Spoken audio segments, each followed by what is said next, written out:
il y a des finitions qui malheureusement n'ont pas été bien faites et c'est ce qui m'a valu coûter un dégât des eaux.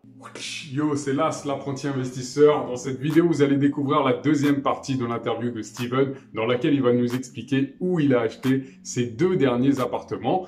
Donc, il les a pas achetés en France, c'est un indice. Vous allez le découvrir dans la vidéo. Et vous allez voir aussi qu'il nous a confié des erreurs qu'il a commises. Et donc voilà, je vous souhaite un très bon visionnage. À bientôt. Et donc du coup, j'ai fait la même chose, mais dans le département dans lequel je suis originaire, c'est-à-dire le 972. Donc la Martinique, originaire de la Guadeloupe aussi. Dédicace à vous d'ailleurs. À tous les gars de, j'allais dire la métropole. Oh la honte. Oh là là, tous nos amis antillais. Voilà, donc grosse dédicace à Guadeloupe, Martinique, Guyane, Réunion, etc. Dédicace à vous.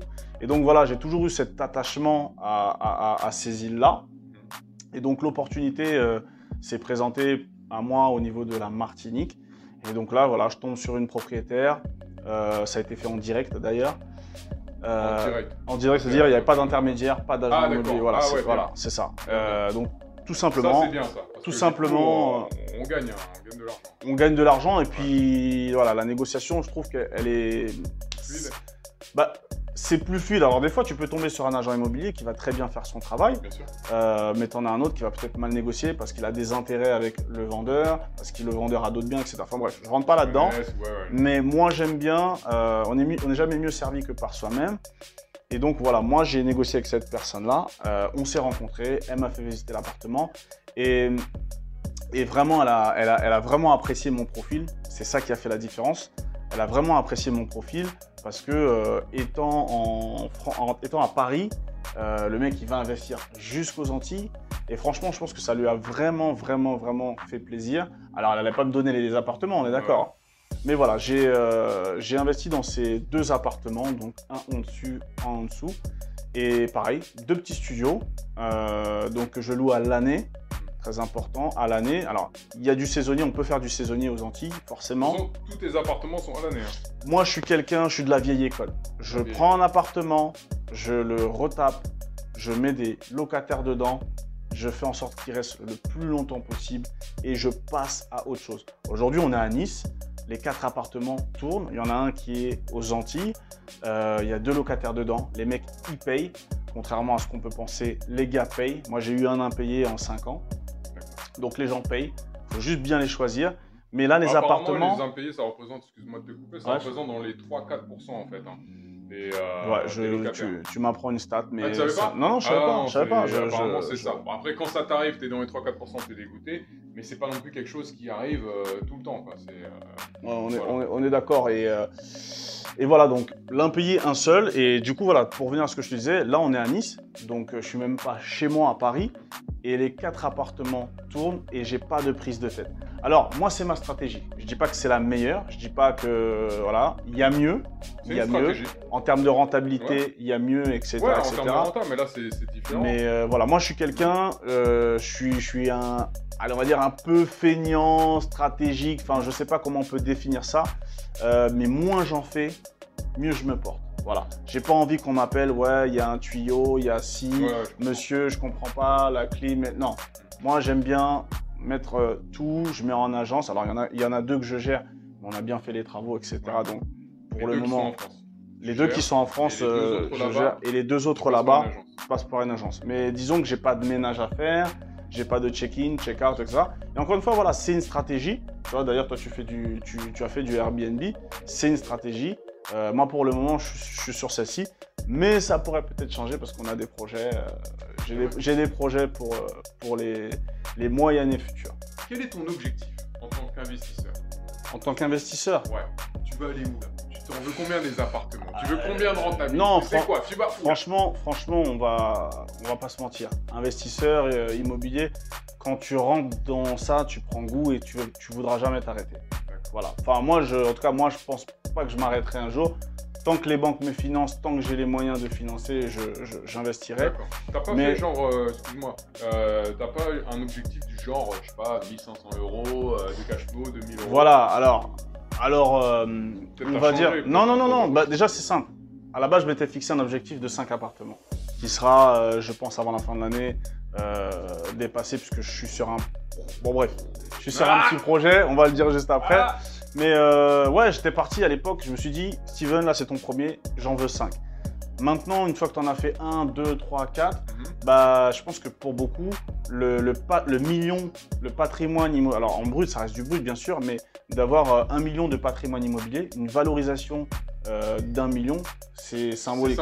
Alors même si tu as remboursé que 150, 200, 300 000, mais tu sais que, in fine, lorsque tu as épongé tous tes crédits, tu as un patrimoine d'immobilier d'1 million. Surtout que tu peux, a pris de la valeur. Qui a potentiellement pris de la valeur. Normalement. Et que tu peux, moi c'est mon objectif, hein. Je vais pas partir six pieds sous terre avec. C'est pour le transmettre à ma descendance, etc., mes petits-enfants. L'objectif, c'est que même les arrière-petits-enfants, ils profitent de tout ça. Donc l'objectif, c'était 5. L'objectif, c'était 5 au début. Ouais. Pourquoi 5? Franchement, je sais pas. D'accord. Je sais pas. Ah non, je sais pourquoi. J'avais croisé un mec dans une agence immobilière. Le mec, tout jeune et tout, avec sa petite voiture. Normal, il m'a sorti, j'ai 5 appartements. Tu vois, on en revient à ce que je disais du début. On en revient à ce que je disais du début. Là, c'est resté gravé dans ta tête. Et je l'ai regardé comme ça, discrètement, je me dis, attends-toi, t'as 5 appartements. 5 appartements. Et donc, je me suis dit, bah forcément, bête et discipliné, il faut que j'en ai 5. Donc en fait, ça vient de là. Le million, c'est plus parce que c'est symbolique, quoi. Mais en vérité, si j'ai 600, 700, je serais heureux aussi, quoi. Je voudrais savoir si tu pouvais nous citer justement quelques erreurs que tu as faites. Alors maintenant, je vais les dire, vous allez rigoler parce que bon, voilà, mais... Alors déjà, l'erreur, c'est la négociation. La négociation, aujourd'hui, j'étais dans l'excitation. Il y a d'ailleurs une petite mouche. Je parle avec l'agent immobilier. En fait, je suis le seul... Lequel? Alors ça, c'est le premier. Premier appartement. Voilà, agent immobilier IAD, pour ne pas les citer. Oh là là. Oh le mec. Super sympa le mec, mais ce que j'avais pas compris en fait dans cet appartement, c'est que j'étais le seul dessus. Et c'est un peu comme la loi de l'offre et la demande. Si on est 50 pour cet appartement, on peut augmenter le prix, il faut faire la meilleure offre au prix, etc., avec les meilleures conditions. Mais si tu es tout seul, et que ça fait plus de 3 mois qu'il n'y a pas d'acheteur potentiel, là tu as des armes pour pouvoir négocier. Moi, j'étais dans l'excitation, je revenais de Dubaï, où j'avais vu des entrepreneurs partout, j'avais vu du business, j'avais senti, je me suis dit dès que je rentre sur Paris, chaud patate, j'achète. Et du coup, j'ai fait une offre parce que mon offre bloquait. Je crois que j'avais fait 75 000, je crois. Mon offre bloquait. Et j'ai fait... Même pas de contre-offre, rien du tout, 75 000, non. Et, mais c'était une personne âgée, et l'agent, il n'était pas assez réactif. Mais bon, bref, je l'appelle, je dis écoutez, je le prends 80 000. Et je crois que c'est la première grosse erreur que j'ai faite. Parce que à 75, non pas je devais augmenter mon offre, mais je devais même la baisser à 70 000. C'est juste qu'à l'époque, je ne savais pas comment présenter l'offre et je savais pas que j'avais plein d'arguments pour négocier. Tu n'as pas argumenté, tu as juste donné le... argumenté, j'ai dit voilà, votre appartement, moi je le veux à 75, point barre. Et comme ça, erreur numéro 1, mais encore une fois, j'en ai plein. Sans argumentation, intervenu dessus, tu voulais l'acheter en fait. J'étais chaud. Franchement, j'étais chaud. Tu n'as pas eu la stratégie dans la négociation? Pas du tout, pas du tout. Après, la deuxième, bon, je vais vous en citer 3 parce que on va dire c'est les plus grosses. La deuxième, c'est les travaux. Donc le gars, il vient, etc. et il me propose de faire les travaux non déclarés. Donc pas de devis, pas de facture, pardon. Et donc du coup c'était la grosse erreur parce que moi j'ai pris de ma poche plus de 10 000 €, d'accord. Et franchement je m'étais privé, je m'étais privé pendant plusieurs mois pour avoir cette somme, donc vraiment à la sueur de mon front. Et du coup j'ai donné à ce mec-là, je retirais des 1500 €, des 2000 €, etc. Et cet argent, j'aurais dû le financer. Donc avec un devis travaux que j'aurais présenté à ma banque et je pense qu'il ne m'aurait pas refusé. Donc ça, c'est la deuxième erreur. Ouais, je t'en prie. Les travaux, est-ce que tu as acheté le matériel au moins?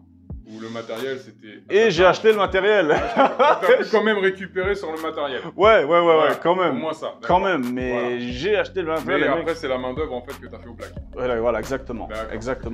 Et donc, la troisième erreur, encore une fois, il y en a d'autres, c'est que le chantier, je n'ai pas suivi le chantier. Très, très grosse erreur. Moi, je me suis dit, je donne les clés, je suis dans un mindset d'investisseur. Je te donne les clés, on est des hommes, on se fait confiance. Moi, je marche beaucoup sur la confiance, un peu moins maintenant.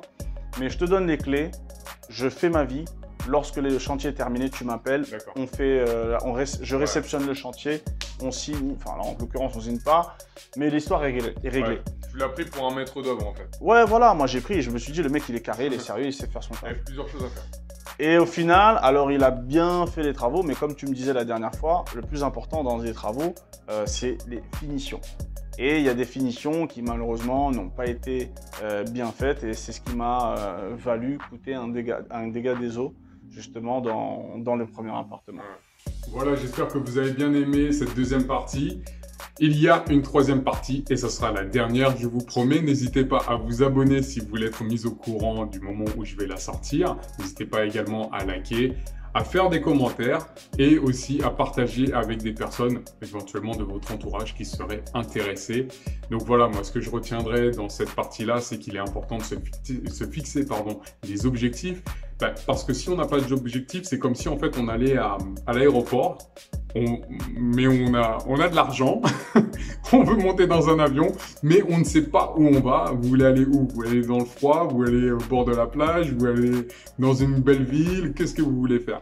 Donc ça, c'est important de se fixer des objectifs. C'est ce qui va vous donner tout simplement la motivation et ensuite qui va vous, vous driver pour atteindre votre but le plus rapidement possible.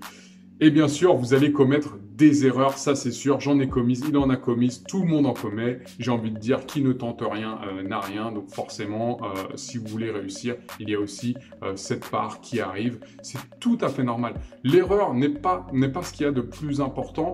Le plus important, c'est votre adaptation à cette erreur pour ne plus la commettre. Vous reconstruire, vous relever et foncer. Voilà, je vous dis à la prochaine pour la suite et la fin de l'interview. Au revoir.